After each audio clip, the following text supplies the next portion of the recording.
प्रधानमंत्री किसान सम्मान निधि योजना में जिन किसान भाइयों के बेनिफिशियरी स्टेटस में इंस्टॉलमेंट की जगह इस तरह से payment stopped by state on request of district दिखा रखा है। जैसे किसान अपना स्टेटस चेक करेगा तो वहां पर उनको जो भी अगला इंस्टॉलमेंट मिलने वाला होगा, चाहे आपको पहला इंस्टॉलमेंट हो, चाहे आपका दूसरा, तीसरा, पाँचवां, सातवां, आठवां, नौवां, 10वां, 11वां, जो भी इंस्टॉलमेंट हो, अगर payment stopped by state on request of district लिखा रहा है तो उस किसान को पीएम किसान योजना की अगली 2000 रुपये की किस्त नहीं मिलेगी। अगर वो किस्त लेना चाहता है तो उसके लिए उसको सुधार करवाना होगा। इस वीडियो में आपको इस प्रॉब्लम के बारे में पूरी जानकारी देने वाला हूँ। ये प्रॉब्लम क्यों आ रही है, किस तरह से सुधार किया जा सकता है, किस तरह से पैसा चालू कराया जा सकता है। तो वीडियो को लाइक करके चैनल को सब्सक्राइब जरूर कीजिएगा और जिस किसान को इस प्रकार की प्रॉब्लम आ रही है उन किसानों के साथ वीडियो शेयर जरूर कीजिएगा। हम पीएम किसान योजना से रिलेटेड पूरी जानकारी देते रहते हैं। तो किसान भाई यहाँ पर आप देख सकते हैं मैं पीएम किसान के पोर्टल पर एक किसान का बेनिफिशियरी स्टेटस ओपन कर चुका हूं। अगर आप एक इस योजना में जुड़े हुए किसान हैं तो आप जैसे इस प्रकार स्टेटस ओपन करोगे तो यहां पर आपको सबसे पहले ऊपर आधार आपका वेरीफाई है, देख सकते हैं।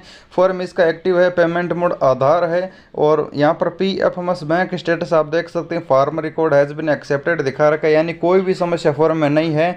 किसान बिल्कुल बता रहे हैं कि बिल्कुल सही है सब कुछ, लेकिन इनका ये प्रॉब्लम आ चुका है, payment stopped by state on request of district.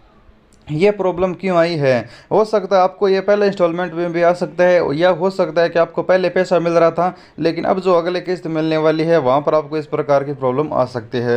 तो सबसे पहले किसान भाई मैं आपको बता दूं, अभी सभी किसानों का भूमि वेरिफिकेशन चल रहा है, यानी साथ में तो EKYC भी चल रही है और EKYC के साथ साथ आपका जो लेखपाल, आपका जो पटवारी है, आपके ज़मीन के दस्तावेजों की जाँच करके ज़मीन के दस्तावेजों को ऑनलाइन पोर्टल पर अपलोड कर रहा है। अगर आपने आवेदन किया था उस समय आपने जो फॉर्म भरा था उस समय आपकी ज़मीन की जो जानकारी है अगर आप ऑनलाइन अपलोड नहीं कर पाए थे, यानी बहुत सारे किसानों ने ऑफलाइन आवेदन किया था, बहुत सारे किसानों ने अलग अलग तरह से आवेदन किया था। अगर उस समय आपकी ज़मीन की जानकारी पीएम किसान योजना में ऑनलाइन अपलोड नहीं हो पाई थी तो उन किसानों को इस प्रकार की प्रॉब्लम आ सकती है, क्योंकि ये सिर्फ अपात्र किसानों को इस प्रकार की प्रॉब्लम दिखाई जाती है। आपका फॉर्म तभी भी यानी डिस्ट्रिक्ट जिले में रोका जाता है जब आपकी फॉर्म में कोई ना कोई प्रॉब्लम हो, या तो आप अपात्र किसान, आपके नाम ज़मीन नहीं है इसलिए आपका फॉर्म जिले में रोक लिया गया, आपके पटवारी, आपके जो लेखपाल हैं उन्होंने आपको अपात्र घोषित कर दिए हैं, या फिर बहुत सारे किसान जिनकी ज़मीन अपलोड नहीं हो पाई थी ऑनलाइन और वो उनके नाम ज़मीन है, वो पात्र किसान है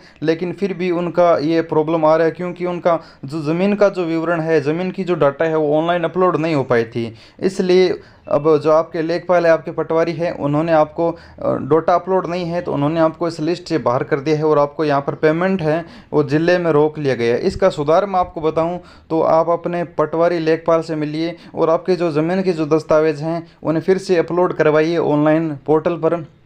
आपके जो ओरिजिनल दस्तावेज हैं, खतौनी, जमाबंदी वगैरह, वो उनको दीजिए और उन्हें बोलिए कि मेरा पीएम किसान योजना का पैसा वापस चालू करवाइए, मैं एक जेन्युइन किसान हूं, मैं कोई गलत तरीके से फ़ायदा नहीं ले रहा हूं। फिर आपका पटवारी है वो आपकी डाटा फिर से ऑनलाइन अपलोड करेगा पोर्टल पर और उसका आपका जो फॉर्म बंद हुआ है उसको आगे रिक्वेस्ट करेगा कि इस किसान का पैसा फिर से चालू कराया जाए, एक सही किसान है। उसके बाद आपका पैसा फिर से चालू हो सकता है, लेकिन इस प्रोसेस में कुछ समय लगेगा। और साथ में ऐसे बहुत सारे कारण हैं जिनकी वजह से आपका फॉर्म जिले में रुक जाता है। जिले के जैसे अधिकारी जांच करते हैं तो वहां पर आपके फॉर्म को रोक लिया जाता है, चाहे आपके जो डॉक्यूमेंट्स प्रॉब्लम हो, चाहे आप किसी भी प्रकार से अगर पीएम किसान योजना में अपात्र नजर आते हैं तो वो आपके फॉर्म को रोक लेते हैं। और इसका सुधार सिर्फ आपका पटवारी, आपका जो लेखपाल है वो करवा सकता है। आप अपनी तहसील में जाकर इस कार्य को सुधार करवा के पीएम किसान योजना का पैसा चालू करवा सकते हैं। उम्मीद करता हूँ आपको जानकारी से लगी होगी। वीडियो को लाइक और शेयर सब्सक्राइब कीजिएगा। धन्यवाद किसान मित्रों।